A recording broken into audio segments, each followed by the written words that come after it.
What's up, everybody? Nick Whalen, Jeff Erickson here with you from RotoWire. It is the Week 16 already edition of Sneaky Ads. As always, we'll go through some quarterbacks, some running backs, some receivers, some tight ends who are, in all likelihood, out there on the waiver wire in your leagues. So we're getting down to the nitty-gritty here, Jeff. Week 16 waiver wire. We will start with the quarterback position. I have a list of names who are all, to me, relatively unappealing. But hey, if you're playing in a super flex league, we've had some quarterback changes for some teams over the last couple of weeks. I will say, some of the mainstays who we've mentioned quite a bit over the last few weeks of the season, the Russell Wilsons, the Aaron Rodgers, they're still out there in a bunch of leagues. Rodgers' fantasy numbers have sneakily been quite a bit better over the last two games. And I know Russell Wilson's have not. But at the same time, they're going up against the Ravens in Week 16. Could be more of a pass-heavy script against that secondary.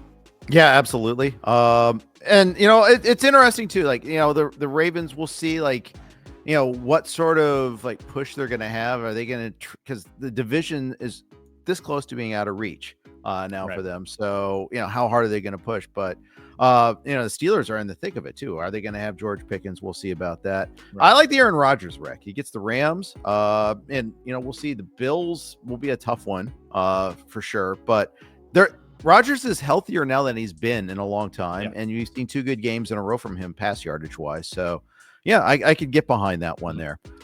Super flex leagues. Well, first of all, Mac Jones is kind of an object lesson as to why you just keep picking up these guys in super flex leagues. Yeah. Sometimes it matters and he actually put together a pretty decent fantasy day. And if you chose him over one of the Giants quarterbacks, for instance, you're probably really happy with that decision. This week, maybe it's Spencer Rattler, who took over the second half for the Saints, or DTR, Dorian Thompson-Robinson. Gets a good matchup against the Bengals, although it's interesting. I think the Bengals have actually done a good job beating up on the bad quarterbacks. Will Levis was in full form this past week as an object lesson on that one there. Yeah, the Bengals are a weird defense where they give up a ton of yardage, and yet they've had a decent amount of takeaways. When it comes to DTR, in theory, there should be a rushing floor there. That hasn't necessarily been the case. I went back and looked at some of his starts from last year, and he gives you okay rushing yardage, but it's not like you can just pencil him in for 55 plus yards. But in theory, if he is indeed the starter, we should say, for Cleveland, there could be a baseline there. Now, you mentioned Mac Jones. He gets the Raiders in Week 16. Should be a decent matchup with no Max Crosby.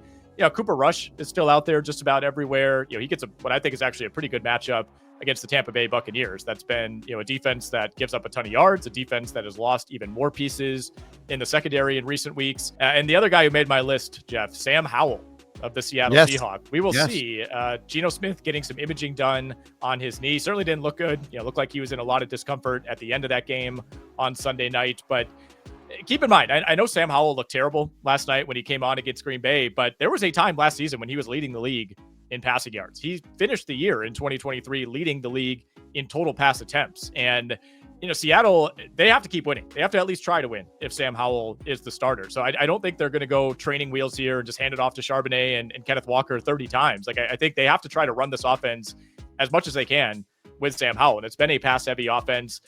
There are going to be mistakes. He threw 21 interceptions last year, but he faces the Minnesota Vikings at home on a short week for Minnesota. That's a very tough defense, especially for someone like Sam Howell to go up against. But at the same time, despite winning games every week, Minnesota does give up a ton of production in the passing game, specifically against wide receivers. They've been the defense to target in fantasy this season. So it might not seem like a great matchup on the surface, but even if you think Sam Howell, if he does start this week, if you think Seattle's going to get crushed, then game script wise, maybe he's throwing it 40, 45 times. Yeah, and obviously we're going to have to, the problem is we're going to have to make a decision Tuesday night on a lot of leagues, and we're not going to know which one of these quarterbacks is actually going to start. But if assuming that all of these guys are going to start, I go Howell. I'm with you on that one. I like that rec. All right, let's go to the running back position. I know we have a few names we want to touch on. I'll let you lead it off. Our usual, Kendre Miller, I think tops the list again. He averaged 5 yards a carry after Kamara got hurt. He's dealing with the groin injury. I think it's a captain obvious play, but he's still widely available in leagues. And, anytime you can find someone who's a clear starter in a given week, you got to go for it. They get the Monday night game though, at Green Bay. It's not a dome team getting a road Green Bay Monday night game in December. Seems like that, I don't know, that could go sideways. Go pick up the Packers defense while we're at it. But at the same time, I think that this is an obvious one to use. Yeah, no question about it. And we should clarify, we're recording this on Monday. Alvin Kamara has not been officially ruled out, but, went out with a groin injury last week. The Saints are 5-9. I think there's a pretty good chance he misses at least one game. And, for all we know, it could be a shutdown situation. They get the Raiders in week 17. I'm very interested in Kendre Miller. I think we got to touch on Tyjae Spears in Tennessee. He outsnapped Tony Pollard 39-31 in that loss to Cincinnati. Now, a lot of this was game script. This turned into, we got to pass every single time if you're Tennessee in the second half. So we saw Tyjae Spears run 27 routes compared to just 7 for Tony Pollard. And obviously that was a great matchup against Cincinnati last week, but he gets Indy and Jacksonville these next 2 weeks to end the fantasy season, which I think are also pretty solid matchups. Finished with 6 catches for 87 yards and a touchdown. Almost all that came in garbage time against Cincinnati. So tread lightly there, but still someone who I think warrants some attention. And then I'm interested in both of the Buffalo Bills reserve running backs, Jeff. Obviously, Ty Johnson turned a lot of heads this past week, had a huge first half, especially in that win over Detroit. So certainly look at him in full PPR leagues. But this Buffalo team in general, I mean, the offense is just so good that there's enough points to go around every week that it's not just James Cook feasting. Ty Johnson only played 21 snaps and still had a huge fantasy game. I would look at him and Ray Davis. And part of that is the Bills play the Patriots and the Jets the next 2 weeks. So 1, I think there'll be points, and 2, there could be some blowout scenarios in each of those games where they're looking to pull back on James Cook. Yeah, I like that. Like you said, though, the only problem is snap share. I mean, I think there will be, this was the last 2 weeks have been Ty Johnson weeks. What if next week's an Amari Cooper week? That's the problem about that there. And that just illustrates there. But yeah, he looked like Thurman Thomas catching passes out there. He looked amazing. I'd throw Jerome Ford out there as well. In fact, we know Ford's going to start. This is another guy that we know as a starter. Now, granted, I think he's rostered in a lot of our leagues that you and I play in, but there are leagues out there, people watching this, I'm sure, where he is available. He's less than half rostered. Get Cincinnati. He's got some explosive. Nick Chubb has got the broken foot. Doesn't need surgery, apparently, but we're not going to see Nick Chubb the rest of this season. Yeah, no question about that. For deeper leagues, there are 2 more guys I would throw out there. Maybe you time the market right on Justice Hill just for the pass catching. Had 7 targets in the first meeting with Pittsburgh. So, again, you're just crossing your fingers for some sort of production. Hopefully he finds his way into the end zone as he did this past week. And then David Montgomery, is dealing with an MCL injury. So obviously, that gives even more of a boost to Jahmyr Gibbs. But in deeper leagues, maybe you take a look at Craig Reynolds as the potential change of pace back alongside Jahmyr Gibbs. Yeah, absolutely. There will be leagues where I will have bids on Craig Reynolds, without a doubt. Anybody else at running back? We'll just throw out Sincere McCormick's name in case he hasn't already been rostered. When Antonio Pierce says he's earned the starting role, I mean, even with Madison coming back, that's pretty good. Obviously, we're recording before the Monday night game. We'll see how this goes for him. But yeah, he's done pretty well. On to the wide receiver position. And first and foremost, I will say double check for Romeo Doubs. Maybe he was dropped in your league when he was dealing with a concussion. He was back in a big way, 2 touchdowns on Sunday night against Seattle. Christian Watson is still the big play guy. Jaden Reed is still the gadgety guy. Dontavian Wicks is going to be involved. Tucker Kraft is going to be involved. But I think Romeo Doubs is who Jordan Love trusts the most. I think he has the best and most dependable hands on the team. So double check for him. I'll throw out my guy, Rashod Bateman. I wish I would have started him over a lot of big name guys this past week in the NFFC. I know we mentioned him in this space last Monday. I did not think he'd immediately put up 20 plus fantasy points, but it's just a reminder that he's still the clear number 2 receiver in that offense behind Zay Flowers. I mean, we're not seeing Deontay Johnson again. Like he's basically off the team. We don't have to worry about that. I mean, on the year, Bateman's up to over 650 yards, 7 touchdowns.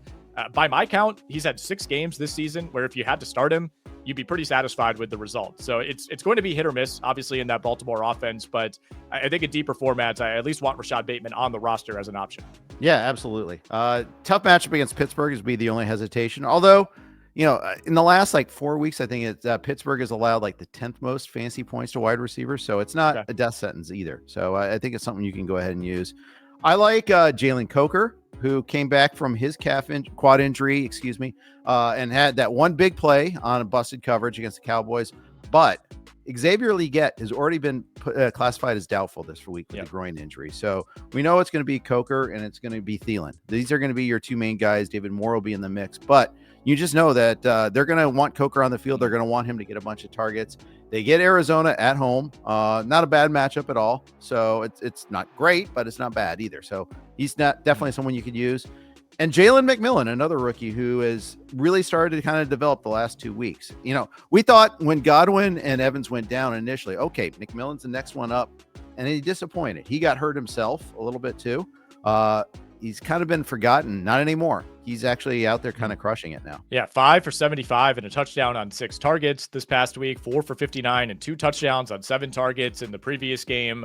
And the most important thing for him is he's right there with Mike Evans in terms of snaps, routes, targets over these last couple of games. I mean, he has emerged as the clear number 2 ahead of guys like Sterling Shepard and Trey Palmer. So I like that call. Also gets 2 good matchups these next 2 weeks. Dallas and Carolina are the next 2 games up for Tampa Bay. And I'll add on Jalen Coker.